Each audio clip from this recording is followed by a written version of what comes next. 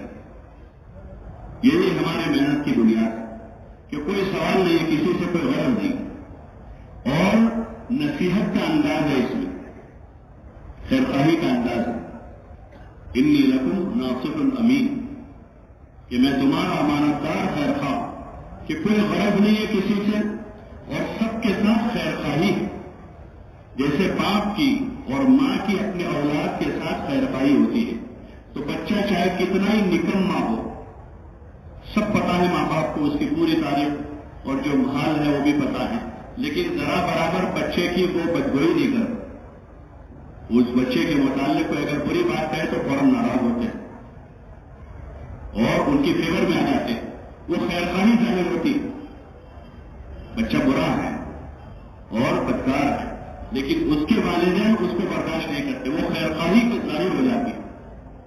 ایسے امت کے جو احوال ہیں، دین سے دوری ہے، بیزاری ہے، یا جو کچھ بھی ہے، تو اس میں اپنے مقام پر رہ کر خیرخواہی کی اس صفت کے ساتھ اپنی جان اور مال لے کر اپنی مسجد کے اطراف پہ جتنے مسلمان آباد ہیں ان کی فردن ملاقاتوں کا نظام بننا چاہیے، اور اللہ کا فضل ہے کہ ایسی ملک بھر میں بہت ساری مسجدیں ہیں جن مسجد کے ساتھیوں نے، چاہے وہاں کام کرنے والے کم ہیں، پہلے مرتبہ شیطان یہ دھوکہ دیتا ہے کہ ہم 2 آدمی ہم کیا کریں، ہم 2 ہی آدمی۔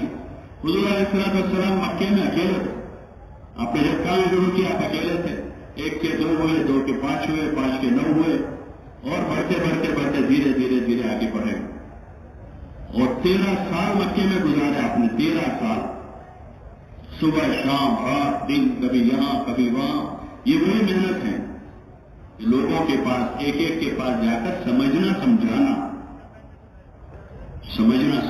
اچھی طرح سے، اور اسی قابو میں آئے فردن ہم ملاقاتیں کریں، اور ہمارا کام محدود نہیں ہے چند لوگوں پر کرنے، اس لیے نظام ایسا ہوگا جو ہمیں بزرگوں نے پہلے دن سے سمجھایا کہ ہر گھر کے ہر فرد کی ملاقات کا نظام بنائیں، 2 آدمی ہیں تو 2 شروع کریں، ان کے پاس 10 نہیں ہے، 5 جماعتیں نہیں بن رہی ہے، 10 ہوتے تو 2 کی 5 جماعتیں بنا لیں، لیکن 2 ہی، یہ 2 آدمی ہیں تو 2 اپنا کام شروع کر، ایک آدمی اپنا دوسرا آدمی بنا، کوئی اکیلا کوئی نہیں ہے اس کے ساتھ تو اپنا دوسرا آدمی بنا لے، اب 2 ہو گئے ہیں تو 2 مل کر اپنا کام شروع کریں، اور ہر گھر کے ہر فرد کے پاس ملاقات کرنی۔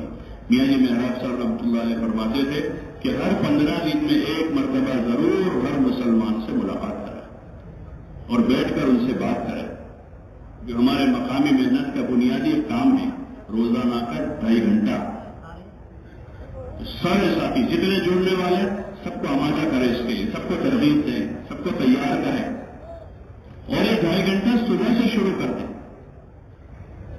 صبح اگر ہمارے پاس 1 گھنٹہ ہے تو صبح 1 گھنٹہ لگا، جب 1.5 گھنٹہ بچا ہے وہ دوپہر میں شام میں لگا دیں، ورنہ بہت سی جگہوں پر 2.5 گھنٹہ یعنی شام کو عصر بعد یا مغرب بعد یا عشاء بعد، تو شام کا ایک دن پہلا گشت ہے، ایک دن دوسرا گشت ہے، ایک دن ہفتہ واری اجتماع ہے، ایک دن ہفتہ واری مشورہ ہے، 4-5 دن ہفتے کے اسی میں چلے جاتے ہیں، تو پھر ہماری ملاقاتیں 100% نہیں ہو پاتی، تو کام محدود رہتا ہے، چند لوگوں پر ہمارا کام پھرتا رہتا ہے، 5%، 10%، ہر گھر تک پہنچنا نہیں ہو رہا، تو جو ہوٹل پر، چوراہے پر، پان کے گلے پر، جو مسجد کے باہر ہوتے ہیں انہیں پر گشت ہوتے رہتے ہیں، چاہے عمومی گشت ہو، چاہے اس طرح کی ہماری روزانہ کی ملاقاتیں ہو، تو ہمارا جو کام ہے وہ 2، 5، 10% سے آگے نہیں جاتا، حالانکہ ہمارا کام امت کا ہے، 100% لوگوں تک پہنچنا ہے۔ پہلا کام تو ہمارا یہ ہے کہ ہم دین، ایمان، اعمال، اخلاق، آخرت کی بات لے کر ہم 100% لوگوں تک پہنچنے کا نظام بنائیں، اور نظام بنانے کے لیے اگر 2 ہی آدمی ہے تو 2 کی 1 ہی جماعت بنا دیں، 4 آدمی ہے 2 کی 2 جماعت بنا دیں، 6 آدمی ہے 2 کی 3 جماعتیں بن جائے، اور ان ملاقاتوں میں ہمیں کوئی لمبی چوڑی تقریر تو کرنی نہیں ہے. بعض مرتبہ یہ مسئلہ ہوتا ہے پھر بات کرنا نہیں آتا ہے, نیا ساتھی نیا, وہ کب تک نیا رہے گا؟ وہ پیدا ہو کر 20 سال کا ہو گیا, پیدا ہو کر 20 سال کا ہو گیا. وہ 1 سال سے ابا کی دکان پر بیٹھنے جاتا تھا, اب آدھا تاجر بن چکا ہے, اور دوسرے سال اپنے تجارت کو شروع کر دی اس نے, لیکن تبلیغ میں نیا کا نیا رہا وہ. کہ وہی لڑکا گھر میں پیدا ہوا 5 سال کا, 10 سال کا, 20 سال کا ہو گیا. اسکول میں گیا تھا, لکھنا نہیں جانتا تھا, پڑھنا نہیں جانتا تھا, وہ لکھتا پڑھتا ہو گیا. وہ SSLC پاس ہو گیا, 12ویں پاس کر لی اس نے, گھر کے بہت سارے کام کرتا ہو گیا. لیکن ابھی ہمارے پاس نیا کا نیا ہی ہے. جب تک وہ کام میں مشغول نہیں ہوگا کام نہیں سیکھے گا. یہ طریقہ ہے ان کو اپنے ساتھ, پرانوں کے ذمے کہ نیوں کو ساتھ لیں, نیوں کے ذمے کہ پرانوں کے ساتھ رہیں. ایک ملاقات میں انہوں نے بات کی, دوسری ملاقات کو اس سے بات کرا گا. وہ ہمت نہیں کر رہا ہے, لیکن ان کو ہمت دے, ترغیب دے. آپ جتنے کر سکے بات کرو, میں پوری کر لوں گا. کیونکہ ہمارا کوئی مشکل مسائل تو ہے نہیں, فقہی مباحث تو بیان نہیں کرنے, عقائد اور فلسفے کی تو باتیں نہیں, کوئی بھی اختلافی عمرہ کی کوئی بات ہی نہیں. سیدھے سیدھے موٹے اچھے انداز میں ایمان, اعمال, اخلاق, آخرت کی باتیں ہیں, اور والا خدا میں نکلنے کے لیے تیار کرنا ہے.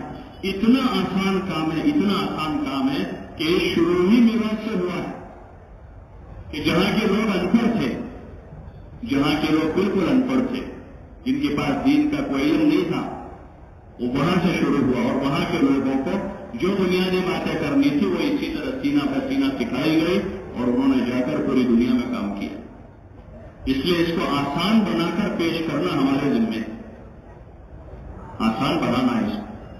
ایمان کی بات اللہ کرتا ہے, اللہ کھلاتا ہے, اللہ پالتا ہے. یہ کوئی مشکل مذاکرہ نہیں ہے. ایمان کی بات حضور صلی اللہ علیہ وسلم کے طریقے میں کامیابی. آپ والے مبارک طریقے پر عمل کریں گے تو اللہ ہم سے راضی ہو جائے گا. موٹا سا جملہ لیکن بہت بڑی بات. ان کنتم تحبون اللہ فاتبعونی یحببکم اللہ. حضور والے طریقوں پر زندگی گزاریں گے, اللہ خوش ہو جائے گا, اللہ ہم سے محبت کرے گا, اور اللہ خوش ہو جائے گا تو دنیا آخرت کے ہمارے مسئلے حل ہو جائیں گے. اس کے لیے حضور والا مبارک طریقہ ہے. اللہ پاک نے ہم پر نماز کو فرض کیا. نماز پڑھنے پر اللہ نے بڑے بڑے انعامات کا وعدہ کیا ہے. جو آدمی بھی 5 وقت کی نماز پڑھے گا, حدیث پاک میں آتا ہے اللہ جل جلالہ نے ارشاد فرمایا کہ میں اپنی ذمہ داری سے اسے جنت میں داخل کروں گا. یہ بات نیا سے نیا آدمی کر سکتا ہے. ایسے علم کے فضائل, اللہ کے ذکر کے فضائل, کوئی اختلافی بات نہیں ہے, کوئی فلسفے کی بات نہیں ہے, کوئی فقہی مباحثہ نہیں. موٹے موٹے انداز میں ہر گھر جا کر ایک ایک مسلمان سے ہماری یہ باتیں ہوں, گھر گھر یہ باتیں شروع ہو جائیں. اس وقت مادے کی باتیں ہو رہی ہیں, کپڑے کی, جوتے کی, لوہے کی, لکڑے کی, کھیل کود کی, اور پتہ نہیں کیا کیا دنیا میں ہو رہا ہے. یہ ساری باتیں ایسی ہیں کہ جس پر کوئی رحمتیں اترنے والی نہیں, اور یہ باتیں ایسی ہیں جو دنیا آخرت میں کوئی کام کی باتیں نہیں, ظاہر باتیں. اس کے مقابلے میں یہ باتیں اللہ کی بات ہے, اللہ کا ذکر ہے, اللہ کی بڑائی بولی جا رہی ہے, اللہ کی عظمتوں کو بولا جا رہا ہے گلیوں میں, بازاروں میں اور گھروں میں جا کر, اور حضور علیہ السلام کے مبارک طریقے میں کامیابی کو بولا جا رہا ہے. جہاں دنیا لوگوں لکڑے میں کامیابی بتا رہی ہے, اور جہاں پتہ نہیں کیسی کیسی صورتیں اور شکلیں پیش کی جا رہی ہیں, اس کی طرف متوجہ کیا جا رہا ہے, تصویروں کی طرف اور دیگر ایسے قسم کی چیزیں مختلف ذرائع سے جہاں پیش کی جائے, جہاں ذہن دماغ الجھ رہے ہیں, اس ماحول میں جا کر اللہ سے بولنا یہ بہت بڑی بات ہے. جہاں مادہ ہی مادہ دل و دماغ پر غالب ہے, وہاں جا کر آخرت کو بولنا, اور وہاں جا کر جنت کا تذکرہ کرنا کہ اللہ نے جنت میں ایمان والوں کے لیے نعمتیں تیار کر رکھی. یہ ہماری محنت ہے اور یہ روزانہ کا کام ہے. اس لیے ہمارا روزانہ کم از کم 2.5 گھنٹہ, ورنہ جتنی اللہ توفیق سے 3 گھنٹے 4 گھنٹے, جن لوگوں کو محنت کا تھوڑا چسکا لگا ہے وہ 2.5 گھنٹے کے پابند نہیں, ان کے 4 گھنٹے 5 گھنٹے 8 گھنٹے 10 گھنٹے, بلکہ وہ اپنے نظام زندگی میں فارغ ہو کر دھیرے دھیرے اپنا زائد وقت اللہ کی عبادت و اطاعت میں اور دین کی دعوت میں لگانے پر پڑے ہوئے. وہ سعادت مند ہیں,